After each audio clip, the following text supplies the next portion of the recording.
ఆంధ్రప్రదేశ్ పాలకుల్లో ప్రముఖులేమో పదే పదే మీడియా ముందు సభలు, సమావేశాల్లో మహిళల జోలికొస్తే ఊరుకోం, మీ సంగతి తేలుస్తాం, వాళ్ళు మహిళలను కించపరుస్తారు, వీళ్ళు మహిళలను కించపరుస్తారు, వాళ్ళ పార్టీ అట్లాంటిది, వీళ్ళ పార్టీ అట్లాంటిది అని చెప్పి చాలా కాన్ఫిడెంట్‌గా మాట్లాడుతూ ఉంటారు.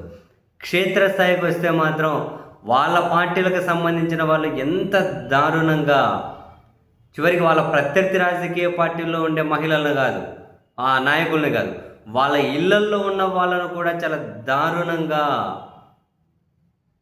తిడుతూ ఉన్నా, చాలా దారుణంగా మాట్లాడుతూ ఉన్నా, అసలు అట్లాంటివి వాళ్ళ చూసి చూడనట్టు వదిలేస్తారు.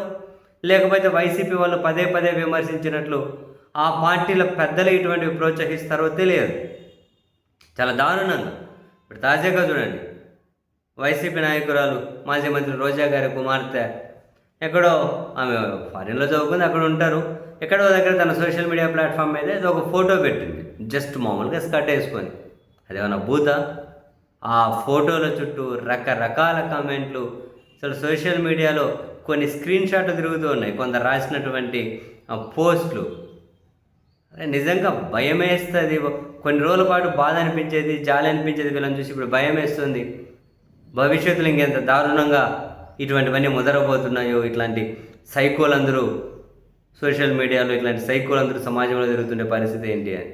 ఇప్పుడు అమ్మాయి ఏం చేసిందని అమ్మాయిని అంత దారుణంగా ఫోటోలు పెట్టి పోస్ట్‌గా ఒక ఫోటో పెట్టడం, అది పాషన్ అంటే జస్ట్ స్కర్ట్ వేసుకొని, అది పెద్ద భూత తప్ప అమ్మాయిని కూడా తిట్టాలా?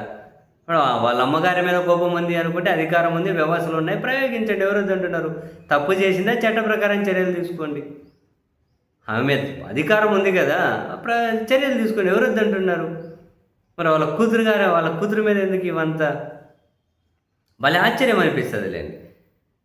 నాకు తెలిసి వైసీపీ మహిళలను లేకుంటే వైసీపీ నాయకులను ఎన్ని తిట్లైనా తిట్టచ్చు అని పాలకపక్షానికి సంబంధించి సోషల్ మీడియా వాళ్ళ నేతలకు ఫుల్గా లైసెన్స్ ఉన్నట్లుంది. నువ్వు అడ్డదిడ్డంగా మాట్లాడే రోతకోతలు కూసే వాళ్ళందరినీ ప్రభుత్వ పెద్దలు భుజమే చేసి కలుగుతూ ఉంటారు. చివరికి మహానాల్లో ప్రసంగాలు ఇప్పిస్తుంటారు. ఎట్లా అర్థం చేసుకోవాలి అవన్నీ? మారు పేర్లతో సోషల్ మీడియాలో దారుణంగా ఎదుటి వాళ్ళని ఏమంటారు, కించపరిచే వాళ్ళను ప్రభుత్వ పెద్దలు ఎంత బ్రహ్మాండంగా ఎంకరేజ్ చేస్తారో మనం ప్రతిరోజు చూస్తూనే ఉన్నాం. ప్రభుత్వంలో కీలకంగా ఉన్న వ్యక్తులు ఎట్లా ఎంకరేజ్ చేస్తారని అతను దారుణంగా తిట్టే వాళ్ళను మళ్ళీ ఎదుటి వాళ్ళ మీద నిందలేసి, ఎదుటి వాళ్ళని దూషించి, ఎదుటి వాళ్ళ మీద అవండలేసి మొత్తం వాళ్ళట్లా వీళ్ళు ఇట్లా వాళ్ళను మాత్రం బదనాం చేస్తూ ఉంటారు. మళ్ళీ మహిళల జోలికి వస్తే మీ సంగతి తెలుస్తామని మాట్లాడుతూ ఉంటారు. చట్టాలు అనేటివి కేవలం కొందరికి మాత్రమే చాలా ఎఫెక్టివ్గా పనిచేస్తాయి. కేవలం వీళ్ళ రాజకీయ ప్రత్యర్థులను టార్గెట్ చేయాలి అనుకుంటే లేని సీన్లు కానీ వీళ్ళే కొన్ని క్రియేట్ చేసి, వీళ్ళే కొన్ని ఆర్టిస్టులాగా కొన్ని పర్ఫార్మెన్స్ ఇచ్చి మరీ కొన్ని చట్టాలు ప్రయోగిస్తూ ఉంటారు, పోలీసులను ప్రయోగిస్తూ ఉంటారు.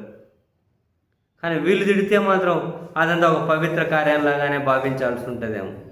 ఎంత దారుణమైపోయాయి రాజకీయాలు సీరియస్లీ.